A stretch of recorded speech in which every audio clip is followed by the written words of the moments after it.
Hey guys, and welcome to my channel. I wanted to take this few minutes to make this video and kind of discuss two knives that I've been working with for the past year.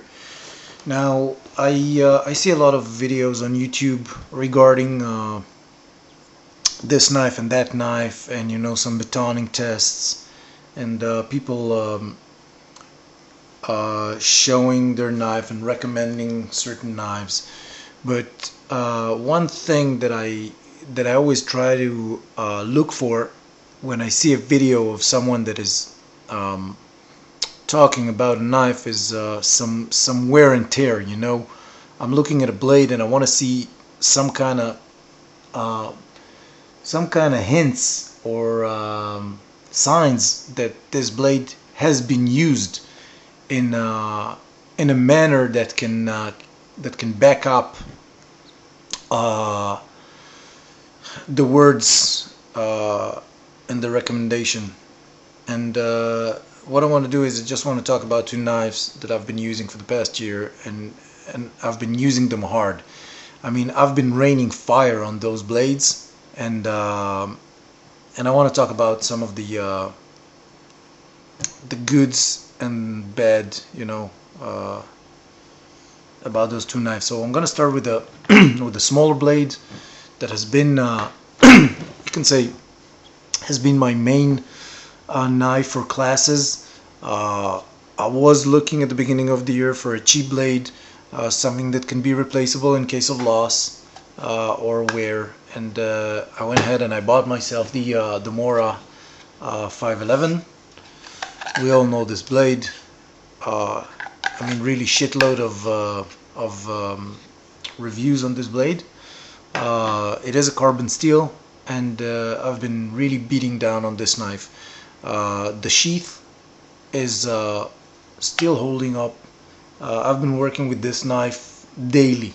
I mean, daily. Okay, maybe I give it some rest during the weekends and went ahead and tested other knives, but I've been taking these for my classes, for day hikes, a few day classes and courses, and I've been working with this knife really hard. Since the handle was boring to me, I kind of painted it green once and then white, just for the hell of it.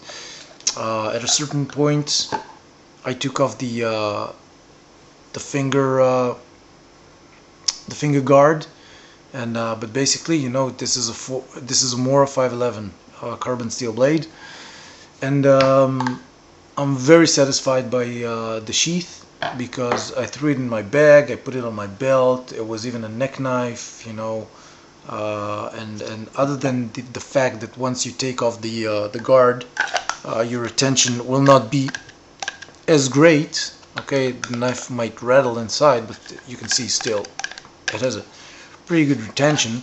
Other than that, this blade is just phenomenal. I mean, really, for the price of it, you can see, I'll try and show you, you can see I have resharpened it quite a few times, had it even chipped once, and resharpened it and fixed it.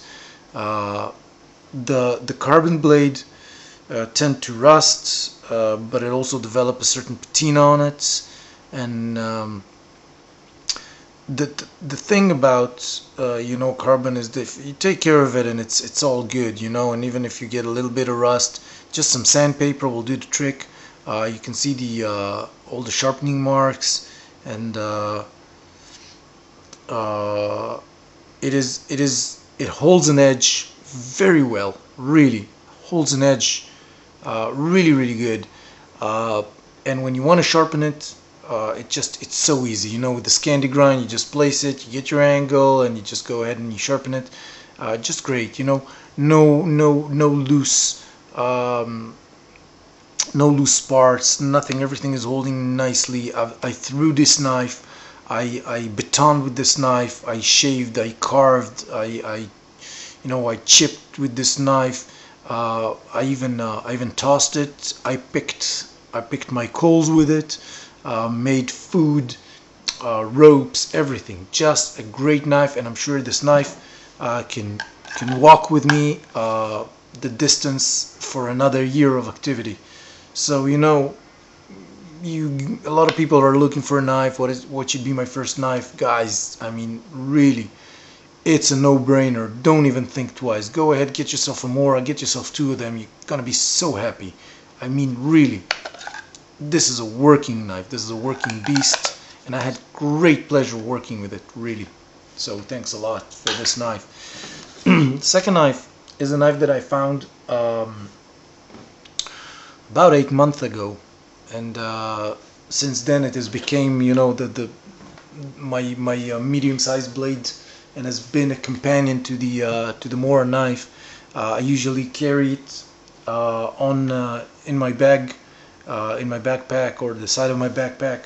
And if I'm using this as a neck knife, this would be my belt knife. If I'm using this as my belt knife, this would be a backup, bigger blade. But there has been many times where I decided that all I need is this and my multi-tool, because this knife is just surprisingly great. It does come with a leather sheath. The leather sheath is it's a soft leather, but it's very good. I mean, I don't know what caused this little stripe. Just a bit of paint. It's not carved into the leather. I do have a spot. You can see it over here. I'll take out the knife. You can see it over here. It got like as if the point of the knife had torn the leather. I think it's due to the fact that I had it in my bag probably once, and maybe it got squashed inside, you know, and kind of something pushed it on it. I don't think it's a problem with the knife, because it was pretty much my fault. Other than that, stitches are looking great. You know, the rivets, nothing is loose, everything is nice and tight. Had it in a belt loop many times, no problem at all with the stitches. Just a very good leather sheath. When it comes to the knife itself, once again, this knife has seen a lot of work. It has been much more, has been a bit bigger, I think, at the beginning, because I have sharpened it quite a lot. It tapers towards the end. You can see that a lot of the coating has come off. Actually, this part of the coating came off really fast, and this one just won't come off. So I don't know if it's a defect or anything, but I don't care. It's a convex blade, really sharp. I've been using this blade quite a lot, even for fine carving, because you get this finger choil over here, and you can just choke on it very nicely. Just super great knife, and not like the BK that weighs almost half a kilo. This one weighs half the weight, and you know, little carving, whittling, feather sticks, everything is going just fine. When it comes to the batoning part, you get a lot of power. I mean, really, it's like 80% BK2. Just awesome chopping ability, and the handle itself, though very simple looking, is just great. I mean, really, it's just awesome. You know, simplicity works. It's comfortable, no hot spots. You know, you can choke on it. You can get yourself a nice handling, even reverse grip. Just an awesome knife. It is a carbon steel blade, though it's not 1095, it's 1075. What I've noticed with the 1075 is that the blade itself is not as strong as the 1095 steel. It does tend to chip faster and lose an edge faster, but to resharpen it is just like, you know, margarine. I mean, so easy and so nice. You know, just a few strikes on your stone or grit paper or whatever you're using, and then some leather stropping, and just you get a really nice edge right back. Another thing with the 1075, and I'm not sure if it's the carbon blade itself, but the 1095 steel, this is not a 1095. has nothing to do with what I'm saying. The 1095 steel tends to rust a lot faster than the 1075. I think it has to do with the carbon content in it. But this knife does not suffer as much as the 1095 steel. The only thing that I don't like so much about this knife, or I would hope it could be better, is the you see the ending over here.